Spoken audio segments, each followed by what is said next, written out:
বন্ধুরা, good morning সবাইকে। ডোডো বাবুর পক্ষ থেকেও গুড মর্নিং। তাই তো, কালকে একটু অসুস্থ ছিল, আজকে একটু ঠিকঠাক আছে। ঠিকঠাক আছে তো? সবাইকে তাহলে গুড মর্নিং জানাও। ঘুম থেকে উঠে ফ্রেশ ট্রেশ হয়ে এই যে এখন বসে বসে মুড়ি খাচ্ছে। আর এই যে এখন 9:45 মতো বাজতে যায়, আমি আর ঠাকুমা এখন নিয়ে বসেছি চা। তো চলো চা খেতে খেতে আজকে সকালটা স্টার্ট করি, আর তোমরা পুরো ব্লগটা কন্টিনিউ দেখতে থাকো। আর এখানে মুড়ি খাওয়ার থেকে মুড়িটা ঘাঁটা হচ্ছে বেশি, তাই তো ডোডো বাবু? খাওয়ার থেকে ঘাঁটছে বেশি। কি গো, এক মনে মুড়ি ঘেঁটে যাচ্ছে। তুমি খাবে না? কালকে তো ঠিকঠাক করে কিছুই সেরকম খাওয়া দাওয়া করেনি, আজকে খাবে তো? দাদা দাদা তো চলো এখন চা খাই আর সকালটা স্টার্ট করি। ঠাকুমা, তোর চা খাই। এই তো আমার চা। চা খেয়ে ভালো লাগছে? সকাল থেকে চা দেবো শুনে ঠাকুমার কি আনন্দ, তাই তো? ঠাকুমা একটু চাটা পেলে একদম খুশি, তাই তো? খুশি ঠাকুমা, খুশি তো? হ্যাঁ, ডোডো খুশি। ডোডো মুড়ি ঘাটতে পেয়েছে, ডোডো তো আরো খুশি। হ্যাঁ, মাও খুশি। আচ্ছা, তুমি কি চা খাবে? না, খেতে হবে না। উনি ওনার মতো কাজে ব্যস্ত এখন। আর এই যে সকালের ওয়েদার, আজকের রোদটা এতটাও ভালো নয়, কালকে তবুও হয়েছিল সকাল থেকে বেশ চড়া রোদ। আর ওই যে দেখো দূর থেকে ওই যে মুরগিগুলো এখন ঘুরে বেড়াচ্ছে তাদের মতো করে।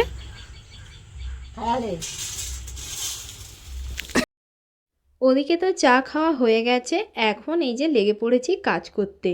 তো মা বাড়িতে নেই, মা সকাল থেকে একটু গেছে কাজে। ওদিকে তো সোনা দেখতে পেলে আমরা চা খাচ্ছিলাম, ওদিকে ওই মুড়ি বাটি নিয়ে মুড়ি ঘাটাঘাটি করছিল। তো এখনও কিন্তু ওগুলোই করছে। তো সেই ফাঁকে ভাবলাম এই পাশের বাইকটা একটু ঝাঁটা দিয়ে নিই। মানে এসছি আজকে 3 দিন হলো বাড়ি, এই পাশটা ঝাড়ু দেওয়ার মতো সুযোগই হয়ে ওঠে না। আসলে আমি বাড়ি এলে মানে প্রথম এই 3-4 দিন ওই ঘর পরিষ্কার করতে করতেই চলে যায়, এদিক ওদিক ঝাড়ু দেওয়া। আসলে চারপাশ অপরিষ্কার দেখতে তো আমার প্রচণ্ড মানে খারাপ লাগে, তাই যতক্ষণ না ওগুলো পরিষ্কার করতে পারছি। তার উপরে কী বলো তো, সোনা তো এখন সব জায়গায় চলাফেরা করে, তো তার জন্য সব জায়গাটা একটু পরিষ্কার রাখতেও হয়, না হলে ওই নোংরা যেগুলো পড়ে থাকবে ওগুলো নিয়েই টানাটানি করে। আর এই পাশের বাইকটা না রোজ একটু ঝাড়ু দেওয়াও হয় না। আর এই পাশে ধুলো ময়লা জমলে মানে হাওয়ার সাথে ঘরের মানে আমার জানলার ভেতর দিয়ে ঘরের ভেতরে ধুলোগুলো চলে যায়। তাই ভাবলাম আজকে যখন সময় রয়েছে, তো তাই তারা মানে চটপট করে এই পাশের বাইকটা ভালোভাবে জল দিয়ে ধুয়ে একটু ঝাঁটিয়ে নিই। আর এই পাশে এখন এই মানে শীতের সময় তো ফুল গাছের টবগুলো রাখা রয়েছে, তাই ভালো করে সেভাবে ঝাড়ু দেওয়াও যায় না। তাই টবগুলোকে একটু সরিয়ে সরিয়ে ভালো করে ঝাঁটিয়ে জল দিয়ে বাইকটা ধুয়ে দেবো। ওদিকে কাজ করতে করতে জেঠিমার সঙ্গে কথা বলছিলাম। আসলে জেঠিমা জিজ্ঞেস করছিল সোনা কোথায়, ওকে আসলে সকাল থেকে দেখতে পাচ্ছে না, তাই জন্য। তাই ওটাই বলছিলাম আর কাজগুলো করছিলাম। তো চলো চটপট করে এদিকের কাজগুলো সেরে নিই, কারণ বাড়ির ভেতরে এখন কোনো কাজই হয়নি। মানে চা খেয়ে জাস্ট এই বাইরের কাজটা করতেই লেগে গেছিলাম। আর তারপরে এই যে দেখো এই যে গাছগুলো এনেছিলাম, মানে এই পিটুনিয়া গাছগুলো, যদিও বাবা রোজই জল দেয়, আজকে দেখলাম সকাল থেকে যেন কেমন একটু মাটিগুলো শুকনো শুকনো লাগছে, তাই ভাবলাম আমি একটু জল দিয়ে দিই। গাছগুলো যখন এনেছিলাম তখন কেমন একটা হয়েছিল, আর এখন দেখো কত সুন্দর সতেজ হয়ে গেছে। ফুলগুলো যখন ফুটবে দেখতে কত সুন্দর লাগবে, তাই না বলো? আর শীতের সময় সত্যি বলতে বাড়ির বাগানে যদি একটু ফুল গাছ না হয়, মানে ফুল না ফোটে, দেখতে কি ভালো লাগে। যদি চারপাশে একটু জায়গা রয়েছে, তাই আমিও না অনেকগুলো চারাও এনেছিলাম, সমস্ত কিছু লাগিয়েছি। ফুল ফুটলে দেখতেও সুন্দর লাগে, মনটাও ভরে যায়। যাই হোক, এদিকে আমার মোটামুটি এদিকের কাজগুলো কমপ্লিট। এই দেখো চারপাশটা ভালোভাবে ঝাঁটিয়ে ধুয়ে দিয়েছি, একটু পরে শুকনো হয়ে যাবে। চলো ওদিকে একটা জিনিস দেখাবো তোমাদের কি হচ্ছে আজকে আমাদের বাড়িতে। আর ওদিকে তো সোনা তার নিজের মতো খেলায় ব্যস্ত রয়েছে, তো চলো ব্লগটা কন্টিনিউ দেখতে থাকো। হ্যাঁ, দুটোই কাটা হয়েছে? ও মাত্র ছাড়াইছো? কি অবস্থা! আর এটা ডোডো খাবে, ডোডো বক মাংস খাবে। আর একটা বক বেরোচ্ছে দেখ, আজকে বকের ঝোল হবে।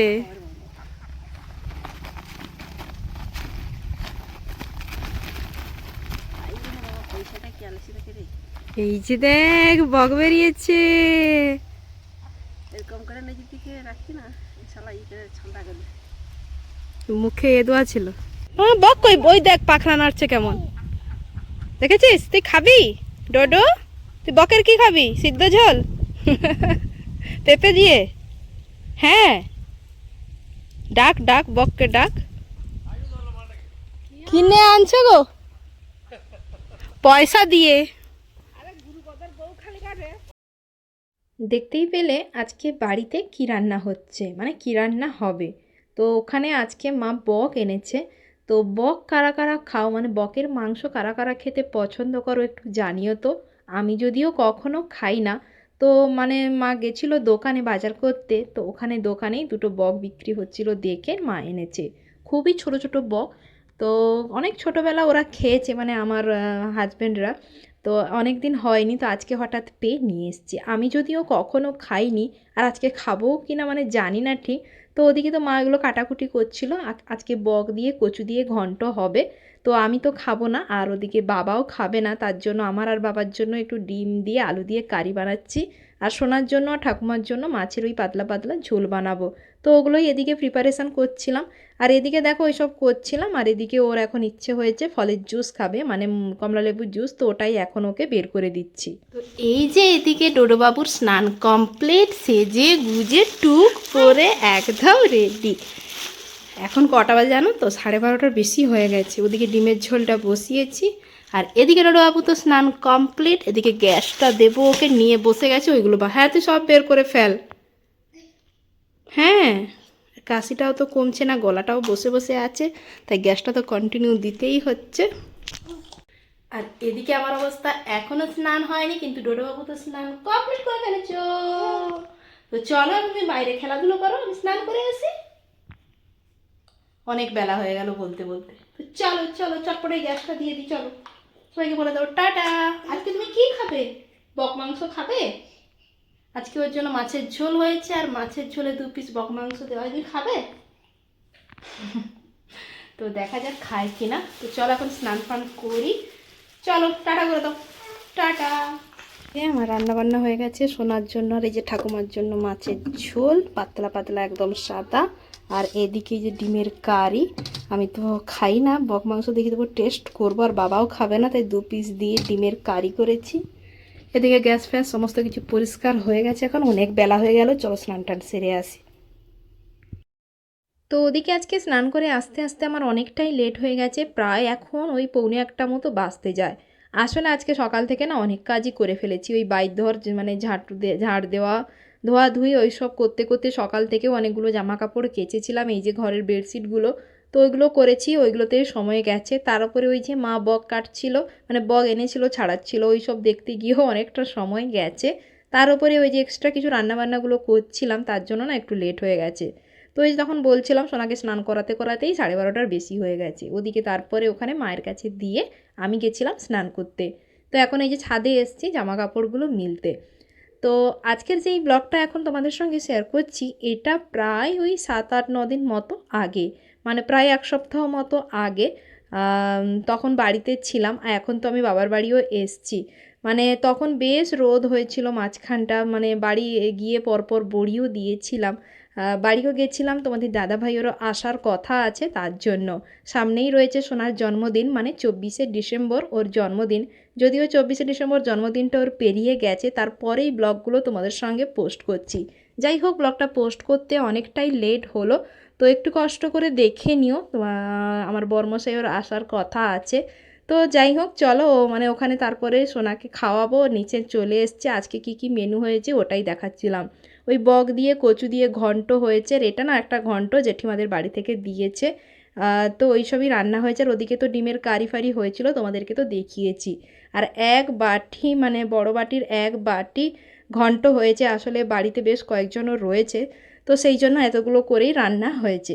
যাই হোক, তারপরে খাওয়া দাওয়া করে তো সবাই ঘুমিয়ে গেছিলাম। এখন সন্ধে হয়ে গেছে, দেখতেই পাচ্ছ চারপাশটা দেখে বোঝাই যাচ্ছে। সোনা কিন্তু মায়ের সাথে ওদিকে গেছে একটু ঘুরতে। আর আমি জানো তো এখন মনটা খারাপ করে বসে রয়েছি, কারণ তোমাদের একটু আগেই বললাম তোমাদের দাদাভাইয়ের আসার কথা, কারণ সামনেই সোনার জন্মদিন। জানো তো 2 মাস আগে থেকেই আমাদের প্ল্যানিং আছে ওর আসার কথা। 2 মাস আগে থেকেই ছুটির জন্য অ্যাপ্লাইও করে দিয়েছিল ও, কিন্তু আজকে দুপুরে ওর সঙ্গে কথা হলো, হঠাৎ করে বলল হয়তো নাও আসতে পারে। এই নিয়ে তোমাদের দাদাভাইয়ের সঙ্গে একটু ঝগড়াঝাটি, মন খারাপ। তাই জন্য দেখো এখন মনটা এত পরিমাণে খারাপ লাগছিল, বসে বসে ওইগুলোই ভাবছিলাম হয়তো আসতে পারবে না। কত কিছু প্ল্যান করে রেখেছিলাম সোনার জন্মদিন নিয়ে, প্রথম বছর জন্মদিনেও জানো তো ও আসতে পারেনি। এই বছর অনেক প্ল্যান করে লাস্ট পর্যন্ত কি হয় জানি না। তো এইসব নিয়ে মনটা খারাপ লাগছিল, বসেছিলাম আর এত পরিমাণে মশা, একটু বসেও শান্তি নেই। যাই হোক চলো এখন ভেতরে যাব, সন্ধেও হয়ে গেছে, চাটা বানাবো। আর সন্ধেবেলা চা না খেলে সত্যি বলতে মানে মাইন্ডটাও ফ্রেশ হয় না, এমনিতেই মনটা খারাপ ছিল, তার ওপরে মন খারাপ করে বসে থাকলে তো আর হবে না। তো সোনা তো ঘুরতে গেছিলো, চলেও এসছে, সন্ধেবেলায় যে চা বানিয়েছি আর সোনা এখানে বসে বসে ওকে একটু মুড়ি বিস্কিট এইসবই দিয়েছিলাম। আর আমি ওই হাজারটা মন খারাপ নিয়ে ওইগুলো ভাবতে ভাবতে এখন বসে বসে চা খাচ্ছি। ওই যে পিছনের মানে ঠাকুমাও বসে রয়েছে, ওদিকে টিভিও চলছে, সোনা কিন্তু টিভি দেখছে আর চা খাচ্ছে। তো চলো এখন এই গরম গরম চা খেয়ে এখন একটু মাইন্ডটা ফ্রেশ করা যাক। কি হচ্ছে বাবা? কোথায় কে আছে? বাবা দেখি, মা বাবা আছে। ও বাবা, এটাই মা বাবা রয়েছে। এটা আমাদের বিয়ের পর দীঘা গেছিলাম তো তখনকার তোলা ছবি। কি করছে দেখো, ড্রেসিং এগুলোর ভেতর থেকে সমস্ত জিনিস এগুলো বের করেছে, এখনো সব বের করছে। বা রেখে দে রে, এই অকাজগুলো কেন করিস রে? একটু ক্রিম তো বাবা দাও। ডোডো, হ্যাঁ কী করছিস? হ্যাঁ কী করছিস? ঝুনঝুনি বের করেছো? সব জিনিসগুলো বের করেছিল, ঢুকিয়েছি, আবার এই সব বের করছে এসে। আর কি নিবি? লালুকে নে, এই নে, কত খেলনা, এই নাও ডুগডুগি। পা দিয়ে ঢুকবি, পড়ে যাবি তো।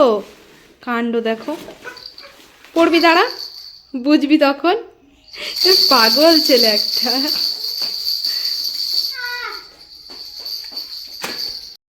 তোমাদেরকে আগের ব্লগেই বলেছিলাম সোনার শরীরটা একটু ভালো নেই, আসলে আগের দিন রাত থেকেও একটু খুব মানে বমি করছে, তার উপরে পাতলা পটিও করেছে 3-4 বার মতো। সেই নিয়ে না ও কিছুই খেতে চাইছে না। তো ওআরএসটাও খেয়েছিল, তার উপরে আজকে দুপুরবেলাও ওর জন্য মাছের ঝোল বানিয়েছিলাম, সেভাবে খায়ও নি। তো সন্ধ্যের দিকেও একটু মুড়ি বিস্কিট আর একটু মাখনা ভেজে দিয়েছিলাম, ওইগুলোই একটু খাওয়া দাওয়া করেছে। তো তারপরে তো দেখলে এখানে খেলছিল, এখন ওখানে মায়ের কাছে বসে টিভিতে কার্টুন দেখছে। ওই ফাঁকে ভাবলাম হাতে যখন একটু সময় রয়েছে এখন এই ঘরগুলো একটু পরিষ্কার করে নিই। আসলে বাড়িতে ছিলাম না, তারপর বাড়িতে 3-4 দিন মতো এসছি, এই কাজ ওই কাজ করে আমার ঘরের এই ড্রেসিং টেবিল আলনা এগুলোতে বেশ একটু ধুলো জমে গেছে, ভাবলাম মানে পরিষ্কার করার সময় হচ্ছিল না, আজকে একটু সময় পেয়ে এগুলো পরিষ্কার করে নিচ্ছি। আর ও থাকলে তো কিছুতেই কাজ করতে দেবে না, ওই যে জলের বালতি এটা ওটা ধরে টানাটানি করবে, মানে ওকেই সমস্ত কাজগুলো করতে হবে। যাই হোক, আর এই যে আমার তাকের জিনিসগুলো মানে ওপরের রঙটা না খসে খসে এত পরিমাণে পড়ে, সমস্ত জিনিসগুলোর ওপরে পুরো ময়লা জমে যায়। তো এগুলোকেও ভালোভাবে একটু পরিষ্কার করে নিচ্ছি। আর ওই যে দেখো ওপরে কিন্তু আমার গোপাল ঠাকুরকে রেখেছি এই সিংহাসনটা, আর এই সিংহাসনটা কিন্তু আমার বিয়েতে পাওয়া। তো পড়েই ছিল, গোপাল ঠাকুরকে এনেছি, তাই ওই সিংহাসনটা বের করে ওই ঠাকুরকে মানে গোপাল ঠাকুরকে ওখানেই রেখেছি। তো যাই হোক মোটামুটি কাজ কমপ্লিট। এই মানে দরজাটার অবস্থা পুরো খারাপ করে রেখেছিল মা, ওটাকেও ভালোভাবে পরিষ্কার করে দিলাম। তো চলো অনেকটা পরিমাণে বকবক করে নিলাম, আজকের ব্লগটাও অনেকটা বড় হয়ে গেল, একটু কষ্ট করে দেখে নিও। আর ব্লগটা কেমন লাগলো তোমাদের অবশ্যই কিন্তু কমেন্ট করে জানিও, ভালো লেগে থাকলে অবশ্যই লাইক করো। আর যারা নতুন আমার চ্যানেলটা প্লিজ সাবস্ক্রাইব করে দিও। তো চলো টাটা, দেখা হবে পরবর্তী কোনো ব্লগে। গুড নাইট সবাইকে।